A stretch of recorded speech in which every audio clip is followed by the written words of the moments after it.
Olá, pessoas! Eu sou a Laís do Walking Dead Brasil e eu estou aqui hoje para conversar com o ator Lennie James, que interpreta o Morgan em The Walking Dead. Hey, Lennie, how are you? I am very good, thank you very much. Oh, that's great. I'm so happy I'm talking to you. First of all, I want to start saying that we are so glad for having the cast of The Walking Dead in this season. And we hope to see you more and more. How does it feel to come back after all this time? Was there some actor or actress in particular that you really liked to share the scene with and didn't have the opportunity till now? Okay, so the first part first, it was a lot of fun and very exciting to come back. We've been trying for a couple of years to make it happen, so when it finally happened, I was very glad about it. I've had a good time on the show, and I was interested to see what the writers and Scott would do with Morgan if they had him for a longer period of time, so I'm excited to find out what happens there.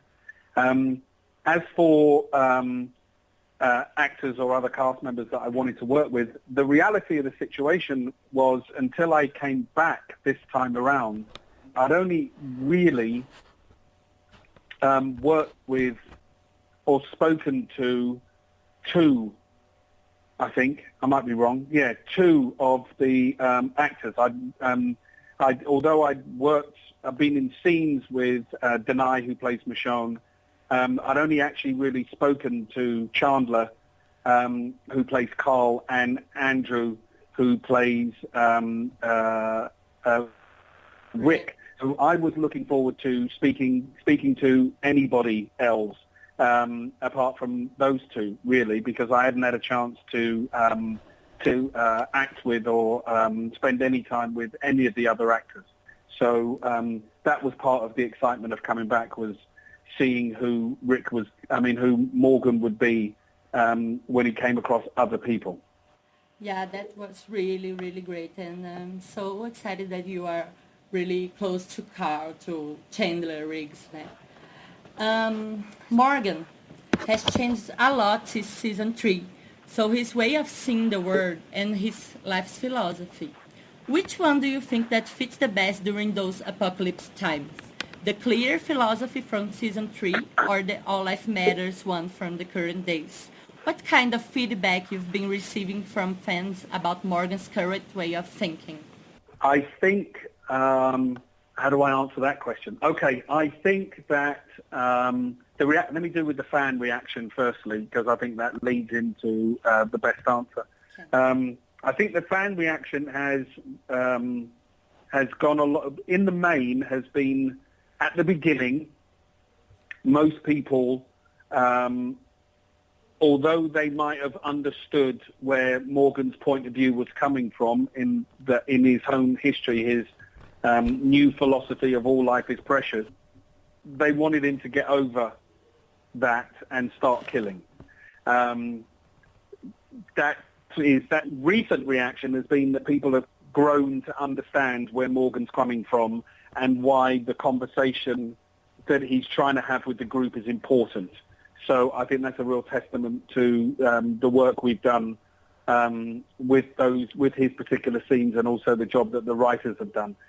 As for the kind of sense of which one of them would survive best, I think that's tied up in the whole thing that Morgan is wrestling with, really, in the sense that Morgan in season 3 was pretty wild. He was lost. There was, although he may well have been a functioning killing machine, he wasn't much of a man. And now in the episodes now, he's trying to figure out whether or not he can, because he's still in a dilemma. It's whether or not he can stick to the philosophy of not killing, and in order to retain some kind of humanity. So I'm not sure which of them would be able to survive best, because I'm not absolutely sure what surviving best means for those two versions of Morgan. Yeah, I agree with you. He's such a complex character. So, let me ask you. In the comic book, I don't know if you read it, but Morgan's story is quite different from what we're seeing on the show. Not only he's in a relationship with Michonne in the graphic novel, but also he meets his tragic end during the Herd invasion in Alexandria. What are your thoughts about not knowing your character's fate, as the events from now on will be different from the original storyline? Well, you know, they could be different or they could be the same. Everything kind of comes back around. I think one of the things that almost everybody is aware of when they sign up to The Walking Dead is that everybody dies. And your time on the show is not infinite, and very few characters are going to see the end of this show. So you know that kind of going in. I don't read the comic books, and not for any other reason than I'm not sure that it would help me. I think it may. Well, some of the other actors managed to make it work, and I admire them amazingly. But if I knew too much about the other version of Morgan, I would just naturally try and pull one towards the other or push one away from the other. And I just don't need that in my head, really. I will read them at the end of either the show or the end of my participation in the show, whichever comes first. But as for not knowing my fate, that just puts me alongside most of the other actors on this job, really, which is that we are absolutely certain that we will reach our end. It's just a matter of when, which is, I think one of the things that attracts our fans to the show is that almost everybody is dispensable, and that's exciting. Yeah, it is, but you can know that you're doing a great job as Morgan. Thank you very much. The storyline involving Morgan, the Wolf, and Carol was developed after the episode JSS. Like Greg Nicotero said before, that plot ended at the moment your character killed the zombified Alpha Wolf. However, it seemed that for Carol and Morgan, that event wasn't over yet. Do you think that was the first seeds for that moment between him and Carol in the episode Not Tomorrow Yet, where he seemed to rethink about his previous attitudes? Yes and no. I think one of the things that's important that people understand about Morgan is that he's not Eastman. He's not he's not the man who saved him and set him on the road. He's just trying to be. So he's not absolutely sure that that he can stick to the path that he's trying to walk. He's in conflict not just with the group and with the Alexandrians and with Rick and with Carol. He's also in conflict with himself.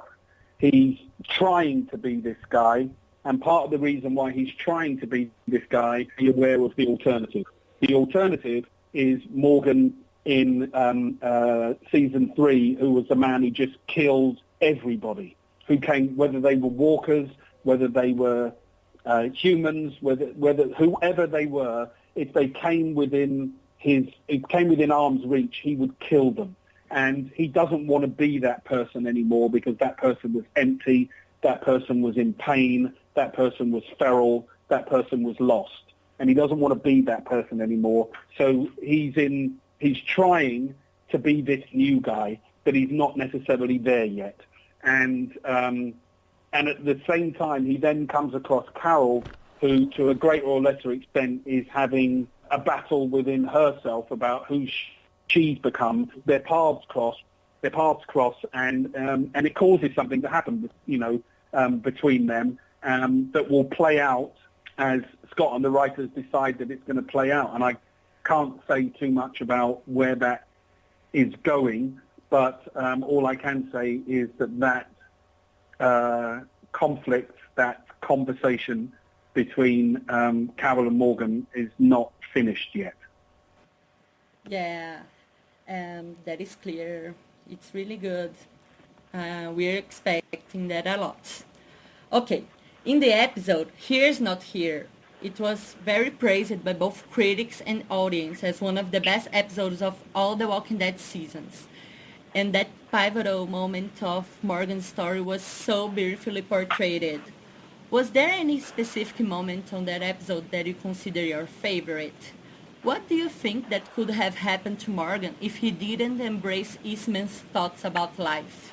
I think if Morgan hadn't been saved by Eastman, I don't know which would be worse, that he would be dead or that he wouldn't be dead, because it was one of the things that fascinated me when we were talking about that episode, and before I'd kind of read the scripts with Scott, was I thought in episode 16 in C3 in Clear, when we saw how broken Morgan was, that was his rock bottom.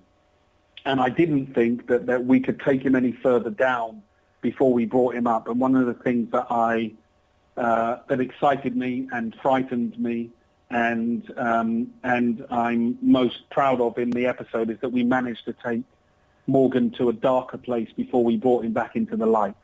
And that was one of the things that I was most happy about the episode. And working with John Carroll Lynch, who I think is a fantastic actor, and Steve Williams, who directed it. It was a fantastic time and a good way back into the series and back into the mythology of Morgan. So I don't know what would have happened to Morgan, and I'm not sure which one I would have rooted for. I'm just glad that he came across Eastman and Tabitha the goat, and came out of it walking in a different direction.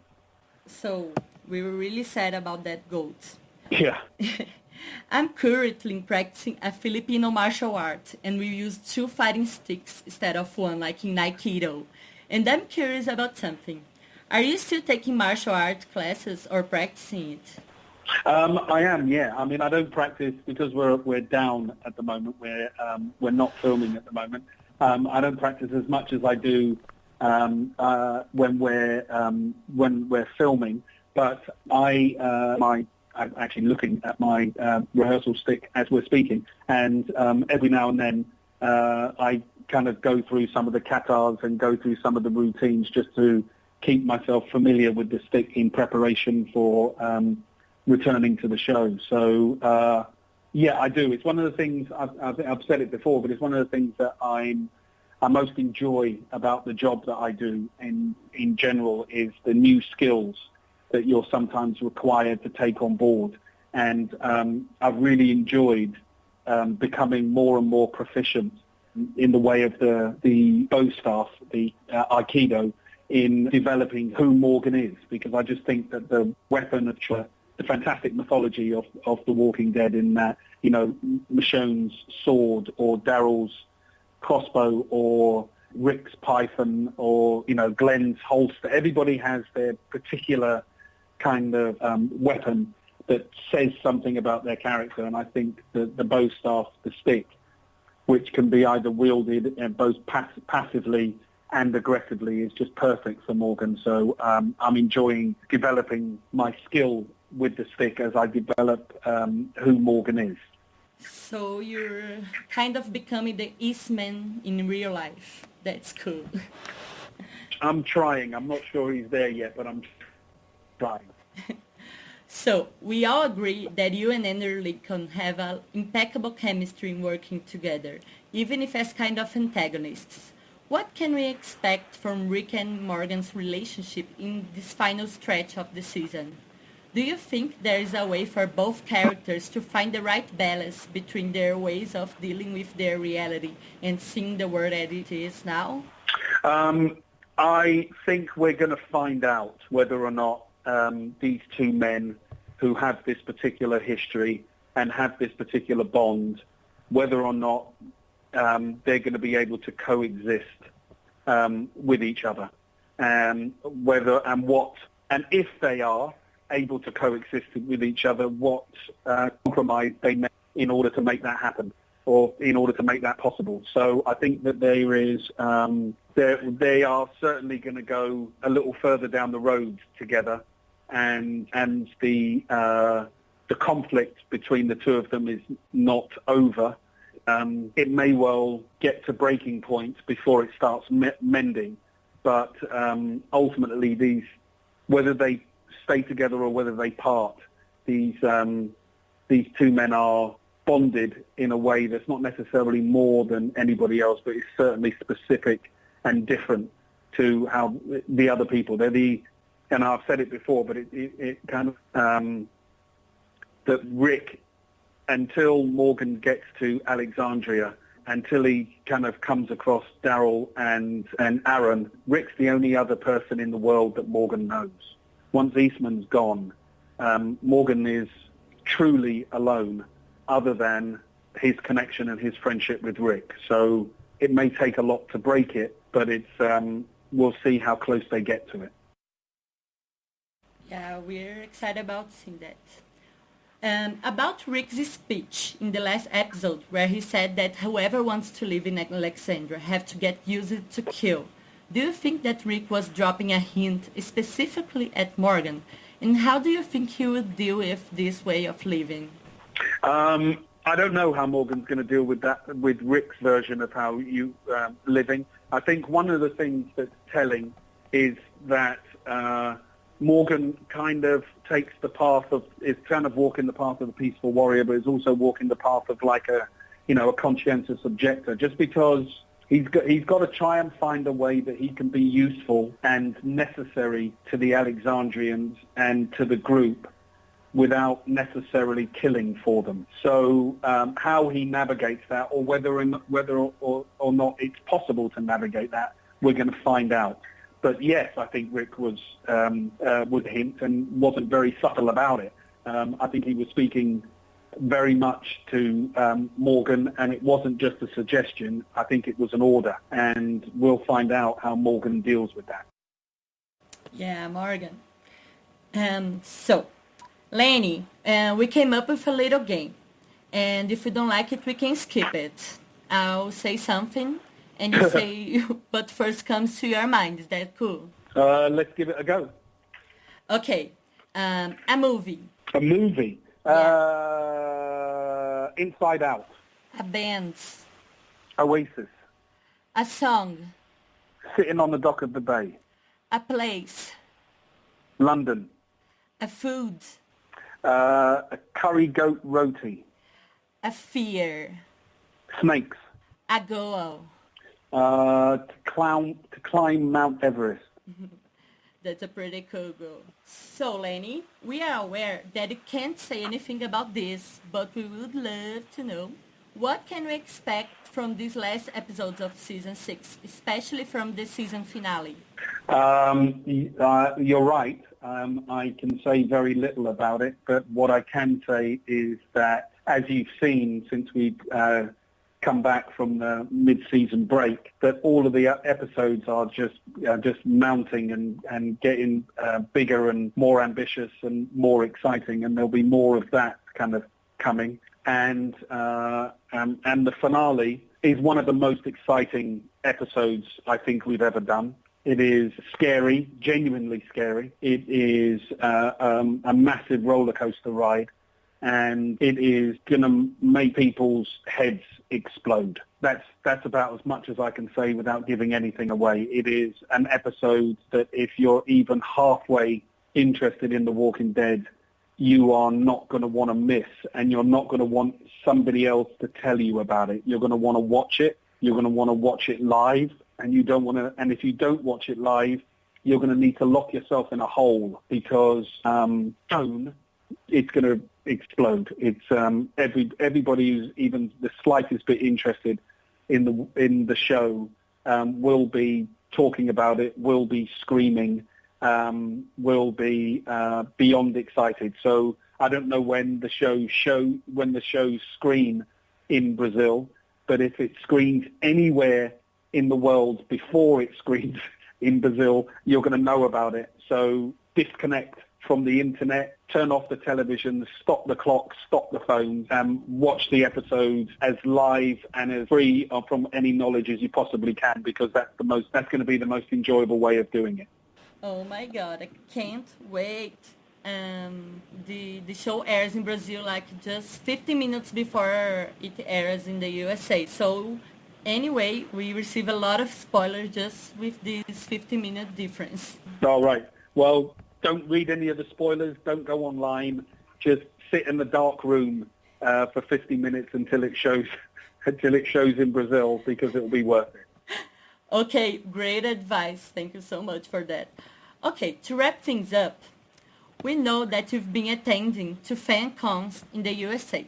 Do you recall meeting any Brazilian fan during a con? Any plans for visiting our country? And would you like to send a message to the Brazilian fans? I do remember meeting some Brazilian fans, actually, at one of the cons. I can't remember which one it was, but I met two. It was a guy and a lady, and they were from São Paulo, I think, and or Rio, two very different places, but they were from one of them, or one was from each. As I remember. And I'd love to come to Brazil. Brazil's one of the places left on the planet that I would love to come. And I'm a very big football fan, the actual game of football played with feet and a ball, and some people call soccer, but I don't. I'm a very big football fan, and I would love to be in Brazil World Cup. I think it will be one of the most exciting World Cups that there's been, and Brazil is the right place to have it, and if you love football, that would be the place to do it, I suppose. So that would have been fantastic. So that's one time I wish I was there, but I will find myself there at some point. You're so welcome to come visit us. Thank you, I will. So, thank you so much for being such an incredible person and actor, and we appreciate so much that you reserved some of your time to talk to us. Oh, you're more than welcome. It was lovely talking to you. So, see ya, and I wish you all the best. Thank you very much, and the same to you. And thank you very much for supporting the show and enjoying it. We love your show. You're doing a fantastic job. Thank you so much. Bye. Thank you. Bye-bye.